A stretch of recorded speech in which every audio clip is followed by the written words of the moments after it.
वीर और एक sensitive issue पे हम यहाँ इकट्ठे हुए हैं और आप सबका मैं सबसे पहले तहे दिल से धन्यवाद करता हूँ कि आप हमारे शॉर्ट नोटिस पे यहाँ हमारे पास पहुँचे हमारी बात सुनने के लिए। हमें इतना अरसा हो गया काम करते हुए टूरिज़्म के अंदर, लेकिन हमने बड़े बड़े रोड शो भी किए, ट्रैवल मार्ट जितने भी हमारे लगते थे हमने उसमें टूरिज़्म को प्रमोट किया। लेकिन जब भी हमारे से ये सवाल पूछा जाता था कि क्या कश्मीर सेफ़ है, तो हम उनसे एक ही बात कहते थे कि भाई आज दिन तक टूरिस्ट पे कोई भी अटैक नहीं हुआ, इसलिए आप निश्चिंत होकर के बेखौफ होकर के यहाँ आएँ। आपकी सुरक्षा जितनी भी है उसकी जिम्मेदारी हम लेते हैं या हमारी यहाँ की जो एडमिनिस्ट्रेशन है वो ले रही थी। आपको भी पता होगा कि अमरनाथ यात्रा पीक मिलिटेंसी में भी हुई। छुटपुट घटनाओं को देख करके हम ये नहीं कह सकते कि सीधा सीधा टूरिस्ट पे कभी भी अटैक हुआ,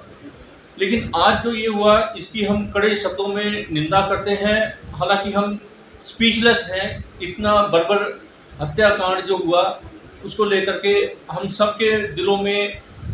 एक बहुत ही दर्द है और हमारी सारी संवेदनाएं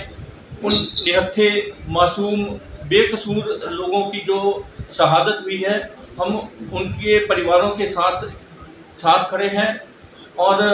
भगवान से ये प्रार्थना करते हैं कि उनकी आत्मा को शांति मिले। अब जहाँ तक बात है इस हमले की, तो मैं सीधे तौर पे तो नहीं, लेकिन फिर भी हम ये कहेंगे कि कहीं ना कहीं सुरक्षा में ये चूक रही है। और अगर चाहे वो टूरिज्म डिपार्टमेंट था या यहाँ की लोकल एडमिनिस्ट्रेशन, चाहे एलजी प्रशासन था,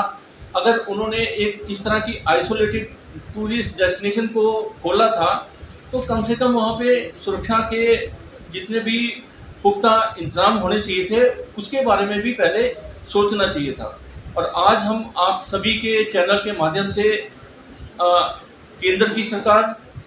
और हमारे जो डायरेक्टर टूरिज्म का जो विभाग है, हम उनसे, बल्कि हम डायरेक्टर टूरिज्म से ये कहेंगे कि वो इस मुद्दे को केंद्र सरकार, जिसके पास भी हमारी जो सुरक्षा की जितना भी तंत्र है वो होम मिनिस्ट्री के पास है, उनसे ये मुद्दा उठाएं कि आइंदा कभी भी आने वाले दिनों में, क्योंकि अब सब जानते हैं कि अमरनाथ यात्रा भी आने वाली है, तो इस तरह की चूक जो है वो दोबारा रिपीट ना हो। और इसके साथ साथ हम ये भी कहना चाहते हैं कि जो एक सोशल मीडिया के ऊपर आप भी देख रहे होंगे कि बायकॉट कश्मीर ऐसा जो नैरेटिव एक चलाया जा रहा है, वो भी तुरंत बंद होना चाहिए। क्योंकि अगर हम ये काम करेंगे कि टूरिस्ट जो है उनको हम बायकॉट करने की अगर बात कहेंगे, तो ये सीधा सीधा एक मैसेज जो है वो उन अलगाववादियों को जाएगा जिनके मंसूबे हमें कभी भी कामयाब नहीं होने देने। क्योंकि अगर वहाँ टूरिस्ट नहीं जाएंगे और ये बायकॉट कश्मीर का अगर नैरेटिव चलता रहा,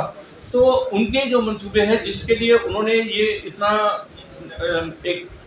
कांड किया है, उसमें वो कामयाब कहीं ना कहीं होते हुए नजर आएंगे। तो हमारा सबसे ये अनुरोध है कि कम से कम इस जो नेगेटिव नैरेटिव एक जो चलाया जा रहा है उसको तुरंत प्रभाव से रोकना चाहिए। और इसके साथ ही मैं अपनी ओर से, हमारे जितने भी ये मेंबर यहाँ बैठे हैं, बल्कि पूरी टूरिज्म इंडस्ट्री की तरफ से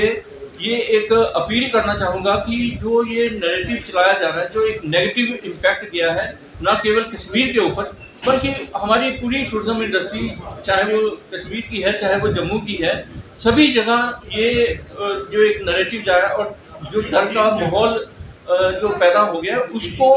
कहीं ना कहीं सुधारने के लिए सख्त से सख्त कदम भी उठाने चाहिए। और मैं अपनी तरफ से और अपने सभी टूरिज्म इंडस्ट्री के जितने भी हमारे स्टेक होल्डर हैं उनकी तरफ से ये एक एडमिनिस्ट्रेशन को, खासतौर पे डायरेक्टरेट ऑफ टूरिज्म जो है उसको ये मैं अपील करना चाहूँगा कि आने वाले फ्यूचर में जो ये एक नेगेटिव इम्पैक्ट जो चला गया है,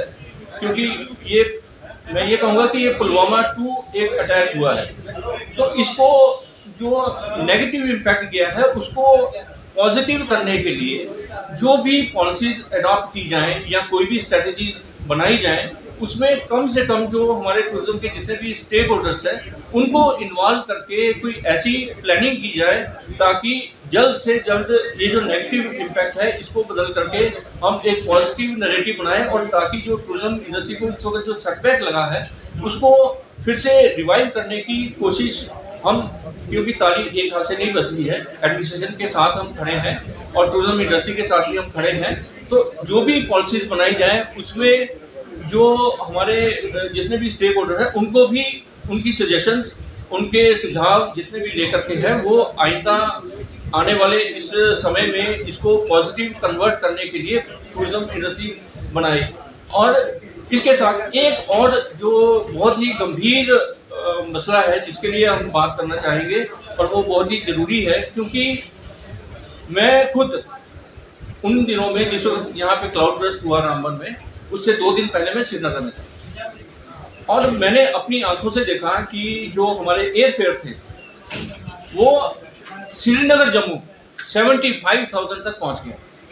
जो कि एक बिल्कुल ही शर्मनाक बात है। और सिविल एविएशन मिनिस्ट्री को हम ये एक अपनी तरफ से अपील करना चाहेंगे कि कम से कम ये जो एयर टैरिफ है उनके ऊपर क्लोज मॉनिटरिंग हो। ये शेयर मार्केट की तरह, और ख़ास तौर पे एक ऐसे दुखद हादसे के समय में इस तरह से वो लूट खसूट की जो पॉलिसी जो अडॉप्ट करते हैं उन पर भी कहीं ना कहीं रोक लगनी चाहिए। इन्हीं शब्दों के साथ मैं